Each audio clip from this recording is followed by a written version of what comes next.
औज़ुबिल्लाहिमिनश्शैतानिर्रजीम बिस्मिल्लाहिर्रहमानिर्रहीम अस्सलामु अलैकुम वरहमतुल्लाहि वबरकातुहू। दोस्तों, क्या हाल हैं आपके? और मैं उम्मीद करता हूं कि आप जहाँ होंगे खुश होंगे, ठीक होंगे। आप देख रहे हैं अपना मनपसंद यूट्यूब चैनल डिश MZ जी। दोस्तों, जब आप कोई चीज़ लेते हैं तो उसके फ़ायदे और नुकसान का भी आपको पता होता है कि अगर हम ये चीज़ ले रहे हैं तो इसका फ़ायदा क्या है और उसका नुकसान क्या है। दुनिया में ऐसी कोई चीज़ भी नहीं है कि जिसका फ़ायदा हो और उसका नुकसान ना हो।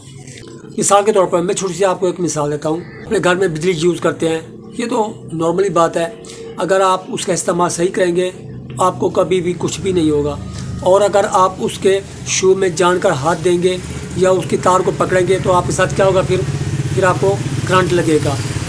जब आप कोई चीज़ लेते हैं तो आप अपने फ़ायदे के लिए लेते हैं। मिसाल के तौर पर मैंने एक मोबाइल लिया, मुझे पता है कि मैंने उस मोबाइल का इस्तेमाल कैसे करना है। अगर मैं उसका इस्तेमाल सही करूँगा तो मुझे भी फ़ायदा होगा और मेरी सोसाइटी को भी और मेरे मुल्क को भी। और अगर मैं गलत कोई काम करूँगा तो आप सबको तकलीफ़ भी होगी। मेरे ख़ास तौर पे यूट्यूब के जो चाहने वाले हैं वो भी कहेंगे कि अब बाबा आपने अच्छा काम नहीं किया। तो अब हम चलते हैं मेन मुद्दे की तरफ। मेन मुद्दा हमारा क्या है?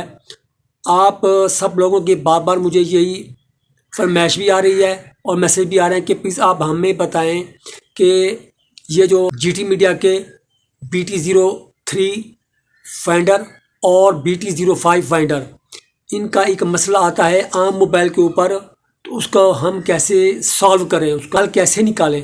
तो छोटा सा मैं आपको उसका हल बता देता हूँ।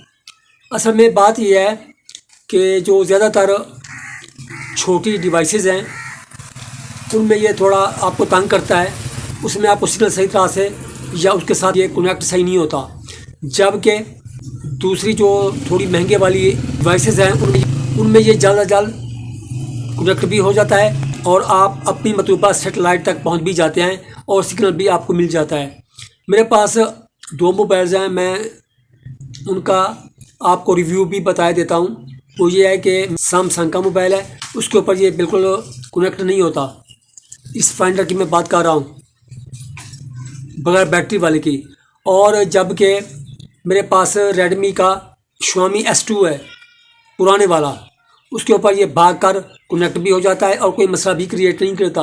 और इसी तरह से मेरे एक दोस्त के पास है इन्फिनिक्स का मोबाइल, उसकी मेरे ख्याल में रैम भी ज़्यादा है और रोम भी ज़्यादा है, उसकी तकरीबन 128 है या शायद 256 है। उसके ऊपर हमने बहुत ट्राई की, इसके ऊपर कभी कभार ये उसके साथ कनेक्ट हो जाता, अक्सर उसके ऊपर ये कनेक्ट नहीं होता। दोस्तों, एक और मसला भी है। मिसाल के तौर पर अगर इसका जो ब्लूटूथ का वर्ज़न है वो और होगा और आपके मोबाइल का वर्ज़न और होगा तो भी ये थोड़ा मसला क्रिएट करता है।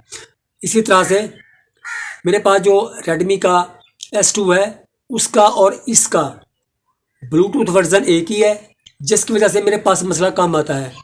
तो आप भी ट्राई करें, क्योंकि मैंने अक्सर देखा है, पढ़ा भी है कि ये बार बार लोग शिकायत कर रहे होते हैं कि हमारे पास ये अक्सर कनेक्ट नहीं होता। दोस्तों, ये वर्ज़न की वजह है मेन कि आपके पास ये कनेक्ट नहीं होता।